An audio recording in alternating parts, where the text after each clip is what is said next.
Con su venia, su señoría. Buenos días. Dicen que todas las participaciones se agradecen, pero solo las breves se agradecen de corazón. Entonces, procuraré ser muy breve. Y empezaré con una pregunta.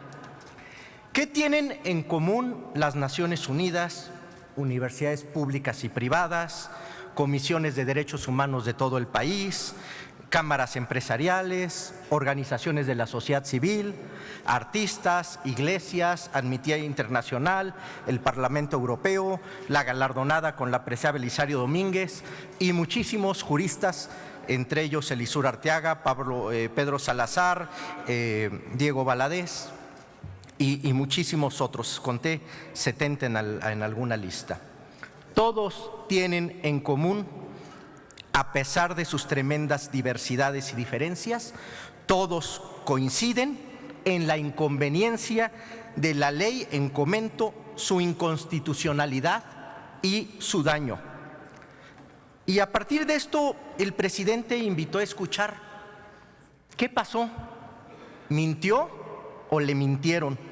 ¿A quién escuchó el gobierno? Nadie dijo que estaba a favor. Nadie que esté fuera del grupo gobernante ha emitido una opinión favorable contra esta ley. Este es el último acto, el daño final de la estrategia que nunca operó.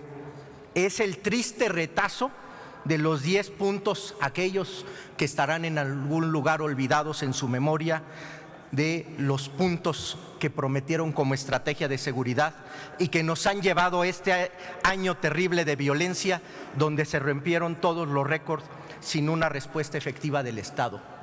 Frente a estos 10 puntos fallidos y, como dice la canción, que van de fracaso en fracaso, la única respuesta que atina el Estado mexicano no es a plantear una estrategia de seguridad, es a plantear esta ley. Si bien compartimos la necesidad de un marco adecuado y correcto para las Fuerzas Armadas y coincidimos con los diagnósticos que así se han planteado en su mayoría, pero esta ley no ofrece ningún avance, por lo que su inminente y triste aprobación nos da un mandato moral y nos obliga a plantear algunos riesgos y consecuencias que esto implica. Permítanme plantear en argumentos llanos, sencillos y derivados del sentido común lo que encontramos en esta ley, que es inútil, inconstitucional y peligrosa. Es inconstitucional y será coartada para la violación de derechos humanos. Ya no voy a abonar a esto porque ha sido planteado con brillantez y claridad en esta tribuna por quien me antecedió en la voz. Pero sí es inútil porque genera incertidumbre y tensiones innecesarias. Con esta ley, las Fuerzas Armadas no tendrán más argumentos en su defensa ni tendrán mayor seguridad. Es falso que dé un marco adecuado, toda vez que prácticamente todos los juristas han destacado su inconstitucionalidad. Más allá de una opinión, es una vulnerabilidad que anuncia su falta de efecto. ¿En qué torpe optimismo cabría pensar que no se va a litigar? El problema de fondo, se ha comentado también, es la falta en la formación de policías confiables y funcionales, y la anulación de la ley de mando mixto implica que no haya una ruta para su desarrollo y cancela la posibilidad de regresar a una mediana normalidad. No ayudará de ninguna forma a la pacificación del país ni dará mayor seguridad a los mexicanos. Generará mayor incertidumbre. En el fondo, ¿realmente qué cambiará? Es peligrosa, es muy peligrosa. Representa un riesgo para la estabilidad nacional y expone al ejército a un desgaste innecesario. Uno de los pilares del Estado mexicano de fortaleza y autoridad moral de las Fuerzas Armadas ha sido esta franja que divide la actividad castrense de las autoridades civiles. Con esta ley no solo se recorre, se diluye y en el futuro seguramente generará grandes problemas para la nación. Aprobar esta ley en el último año de gobierno, en el peor año de violencia y con el mayor desprestigio de las instituciones, resulta inoportuno, además de riesgoso. Abrirá el debate en los próximos años o en los próximos meses de la relación entre las Fuerzas Armadas y el poder civil.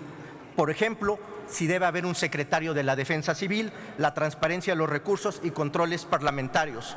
Es una ley sin apoyo popular. Ni un solo actor fuera de la esfera del gobierno ha manifestado a favor de esta. Es una ley impopular. Coincidimos en la necesidad de dar el marco adecuado a las Fuerzas Armadas, pero también es urgente establecer una ruta para la seguridad y no abona en esta ley. No son temas diversos.